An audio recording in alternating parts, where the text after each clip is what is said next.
Leon? Lionel? Kenah, yeah. Okay, thank you.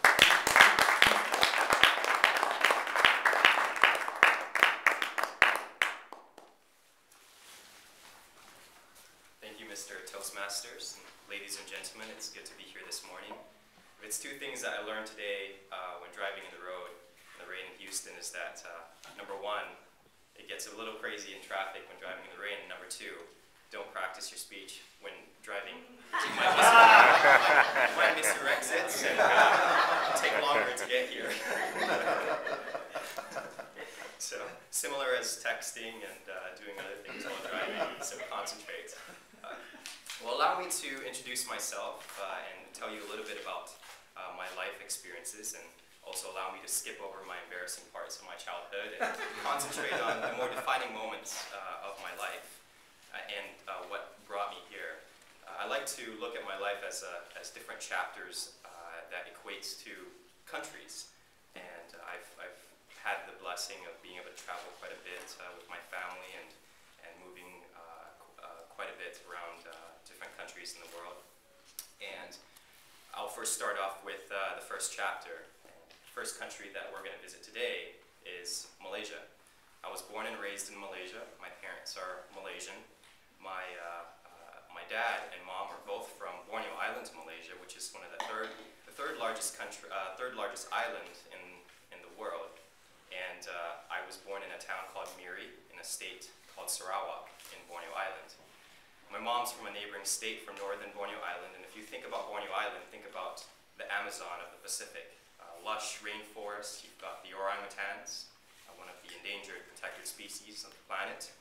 You've got the hornbills and Rafflesia flowers, which is one of the largest flowers in the world.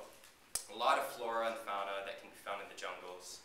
And most of the cities in Borneo Island are along the coastline because it gets very thick and dense with the forest.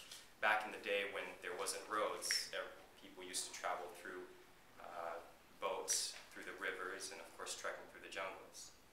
Now Borneo Island, before the British colonization, was a place where there were hundreds of tribes living in longhouses and villages. They hunted for their food, and they also planted rice and paddy and different vegetables to be able to sustain their living. Well, my dad was actually one of the farmers, one of the tribal villages that stayed in a longhouse. And before the British colonization, depending on which tribe you came from, warriors, there were tribes that were warriors, there were tribes that were farmers and fishermen, depending on where you live in the region. But the certain tribe that we come from were known as warriors and headhunters. So, headhunting was a sport back before the British colonization. And, but you have nothing to fear now, though. They outlawed headhunting back in the 1900s, so we've moved far beyond that.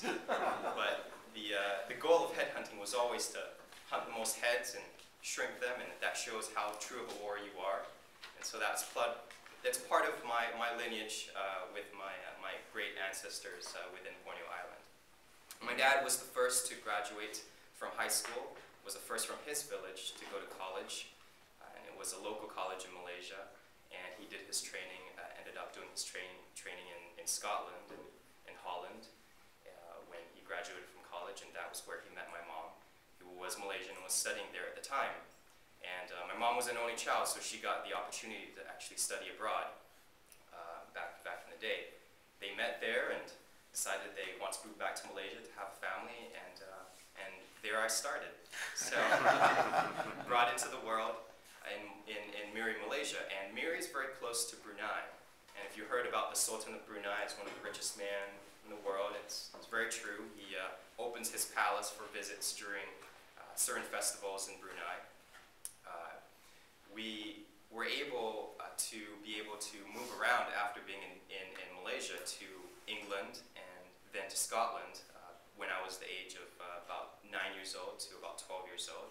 So I spent a couple years in Aberdeen, Scotland, and went to an American school, a grade school in Aberdeen, Scotland, and that was my first encounter with Americans. Had a lot of good friends, and I remembered eating burritos and meals. And whenever we went back to Malaysia, you could never find that except maybe in military bases. So it was such a neat opportunity as kids growing up. And I remember the fruit roll-ups and all the different shapes from the fruit roll-ups. So those are always neat experiences from being a child. When we moved back to Malaysia, I finished up high school then, and my parents told me that as soon as I finished high school that they're ready to let me go. They said, you've learned as much as you can here in Malaysia, and we want you to be able to explore the world on your own and leave for college and choose a college that you can go to. So there was a number of places we were able to choose from, whether it's a local university and most of the time, because Malaysia, as you might or might not know, is a very diverse country. Majority of the population of Malaysia is Malays, which derived from the Indonesians that moved across and migrated and mixed in with a little bit of the Arab traders that came in during the 1500s. We've also got a very small population of Portuguese traders that moved into Malaysia. We've also got a population of Chinese immigrants and Indian immigrants at the same time. And the indigenous tribe primarily is a part of Borneo Island, and that's where they primarily reside, being of the tribes of the Jungos of Borneo Island.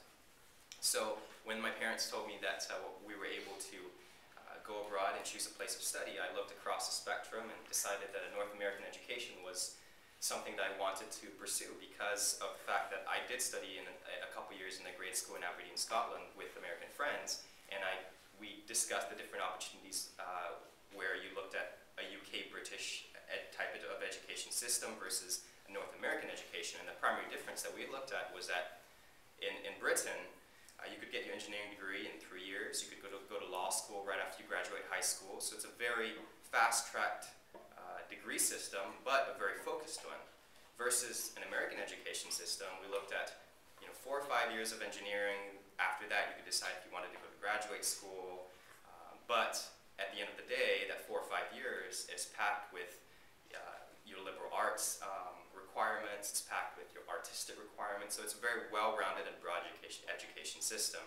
And it's something that I wanted because, as everyone tells me, that college is a time for you to experience life and for you to choose what you want to do in life. Well, since then, I'm still struggling with what I want to do in life, as might many of you today too. As we go through life, we still wonder what we're doing in our jobs, and so note to self on telling my future kids that college is a time to experience life and maybe figure out what you might want to do in life. But I ended up studying natural gas engineering, petroleum engineering, and after I graduated, moved up to Traverse City, Michigan. And in Traverse City, Michigan, I thoroughly enjoyed the Northern Hemisphere and the Michigan summers. If you've ever seen those Pure Michigan ads, you always think of, when you think of Michigan, you might think of Detroit and the cars and GM and Ford, but when I was up in Michigan, I saw clear blue waters, beaches, cherry trees, peaches, and it was a slice of heaven to me. And for the summer that I was there, and I thoroughly enjoyed being able to kayak and go out and do different water sports activities. Started kite